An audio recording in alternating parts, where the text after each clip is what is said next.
On Father's Day, I received a gift box from my daughter. It was meant to be a surprise, but my wife, Ellen, looked at it and quietly warned, "Don't open it." I asked, "Why not?" and leaned in, feeling a chill run through me. 10 minutes later, the police were at our door. You wouldn't believe what was inside that box. The morning had started with tension. My daughter, Rachel, had been pressuring me for money again. The coffee cup slipped from her hand and shattered on the hardwood floor, sending brown liquid across the old rug. Her face was flushed, her hands still trembling. I clutched the inheritance documents, feeling the weight of 30 years of careful planning reduced to bargaining chips in my daughter's desperate hands. "Rachel, I'm not an ATM. You'll get your inheritance when the time comes," I said, my voice tight. Her husband, Mark, lounged on the sofa, a smirk on his face. "Come on, Tom. She's your only daughter. What's a few thousand to help us out?" "A few thousand?" I replied, my patience thinning. Last month it was gambling debts. Before that, shopping sprees. It never ends. I stood, my joints aching. "I've helped you for 3 years straight. My retirement isn't your personal bank." Ellen appeared in the doorway, wringing a dish towel. "Please, let's all calm down. We can talk about this." Rachel turned on her mother. "He's sitting on hundreds of thousands while we're drowning in debt." "Debt you created," I said quietly. "Debt from your choices." The family photo on the mantel had been turned face down. Had it fallen during Rachel's outburst, or had someone done it on purpose? The silver frame caught the light, reflecting nothing but emptiness. Mark leaned forward. "You're not getting any younger, Tom. Why not enjoy sharing your wealth while you're alive to see it appreciated?" The disrespect stung. "I worked 43 years for that money," I said, my voice hard. 12-hour days, missed dinners, cancelled vacations. So you could have a comfortable childhood, Rachel. So your mother and I could retire with dignity. Rachel laughed bitterly. "What's dignified about hoarding money while your daughter suffers?" I looked at her designer bag, her fresh highlights, her jewelry, Mark's new sneakers. Their suffering looked comfortable. "Your suffering is self-inflicted," I said before I could stop myself. "Every crisis, every emergency, every plea for money, you created them all." The silence was sharp. Ellen stepped into the room, her face pale. "Tom, maybe we should." "Should what?" Rachel snapped. "Keep enabling your selfishness. Keep pretending you're a loving father instead of a greedy miser." The words hit hard. 43 years of sacrifice, and this was my reward. Mark stood, his expression darkening. "You enjoy watching us struggle, don't you? Makes you feel powerful." "Get out," I said, the words coming from deep inside. "Both of you. Get out of my house." Rachel's eyes glittered. "This house that Mom helped pay for. The house where I grew up. You can't just kick out your own daughter. Watch me." But they didn't move. They stood there, waiting for me to back down, waiting for the usual apology, the usual compromise, the usual check. Not this time. I opened the front door, letting in the cool evening air and the distant sound of neighbors' laughter. "Rachel, take your husband and leave. Don't come back until you're ready to talk about your financial problems and your solutions that don't involve my wallet. You'll regret this," she hissed, grabbing her purse. "When you're old and sick and need someone to take care of you, remember this moment. Remember how you chose money over family." Her heels clicked across the floor. Mark paused at the door. "This isn't over, old man. Family doesn't abandon family." The door slammed behind them. The silence was heavier than their shouting. Through the glass, I watched Rachel's car speed out of the driveway. Ellen came to my side. 43 years, I whispered. "I worked overtime so she could have new clothes, college textbooks, a car for her 16th birthday. The wedding we couldn't afford but paid for anyway." Ellen picked up the scattered papers. "She's struggling, Tom. The gambling problem is her choice," I said, sharper than I meant. "Every casino visit, every online bet, every lie about where the money went, her choices." I righted the family photo. 5-year-old Rachel smiled back at me, gap-toothed and innocent. When had that joyful child become this manipulative stranger? Ellen was silent. We both remembered the ballet lessons, the summer camps, the brand-name shoes. Every sacrifice made gladly for our daughter's happiness. And now she threw coffee mugs because I wouldn't hand over my retirement. She didn't throw it at you, Tom. She threw it at the floor. The distinction felt meaningless. The violence was the same. My phone buzzed, a text from an unknown number, but I recognized Rachel's style. Dad, I hope you're happy. The kids need winter coats and school supplies, but your precious money is more important than your grandchildren. Don't expect to see them anytime soon. Grandchildren, the ultimate weapon. Ben and Lily, 8 and 6. Innocent casualties in their mother's war for my wallet. Ellen's face crumpled when I showed her the message. She wouldn't really keep them away, would she? We both knew she would. She'd done it before, whenever we didn't comply with her demands. Maybe we should reconsider, Ellen said. No, I replied. No more. I won't be held hostage by threats about the grandchildren. I won't teach Ben and Lily that love can be bought. Ellen flinched at my vehemence. But something had shifted. The illusion of loving sacrifice had shattered. 6 days later, on Father's Day morning, I sat on the porch with the newspaper, trying to find normalcy. The coffee had gone cold, but I held on to it, watching neighbors go about their lives.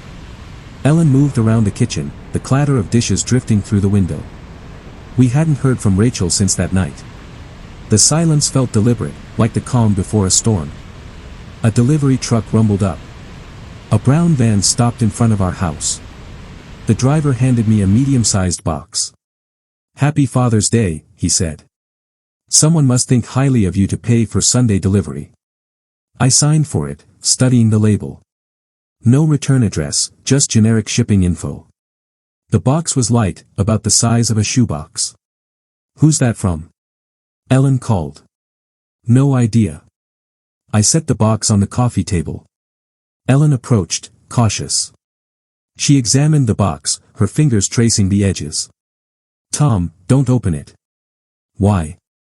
She pointed. Can't you see the holes? For breathing. Something alive is inside. My stomach dropped. Now that she'd pointed them out, I saw the tiny punctures. Breathing holes. A soft rustling came from inside the box. Ellen grabbed my arm. Did you hear that? I nodded, unable to speak. Then came a faint hissing sound. Call someone, Ellen whispered. My hands shook as I dialed 911. We have a suspicious package with something alive inside. It's making sounds. Can you describe the sounds? The dispatcher asked. Hissing, I said. Like a snake. Are there any visible threats or damage? No, but there are breathing holes. Officers are on their way. Please keep your distance. We waited, tense, as the hissing and rustling continued. Who could have done this?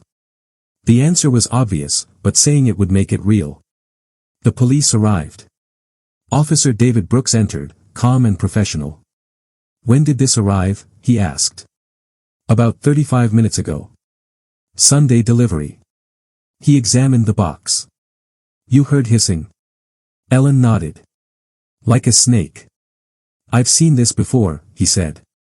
Usually non-venomous, but we'll call animal control. He turned to us. Do you have any idea who might have sent this? I hesitated.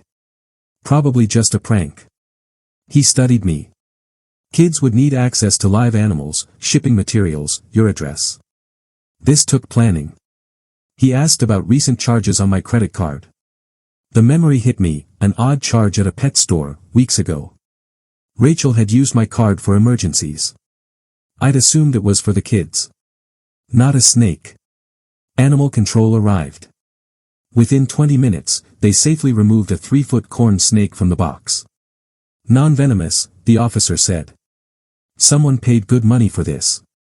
Shame it was used for a prank. Officer Brooks asked if I wanted to file a report. I shook my head. No. If it's just a prank, I don't want to escalate things. But I knew the truth. Rachel had sent the snake. The timing, the access, the motive, it all fit. That evening, I sat in my office, reviewing decades of financial records. Bank statements, credit card bills, checks written for Rachel's emergencies. 30 years of enabling, disguised as love. I logged into my accounts. Rachel was still an authorized user on my credit card. I removed her access, changed the PINs, canceled the automatic payments for her rent, car insurance, and gym membership. Each click felt like reclaiming a piece of my life. The next morning, the phone rang. Rachel's name flashed on the screen. "Dad, what have you done? My card isn't working. The car insurance payment bounced. What's happening?" "Rachel, I know you sent me that Father's Day gift."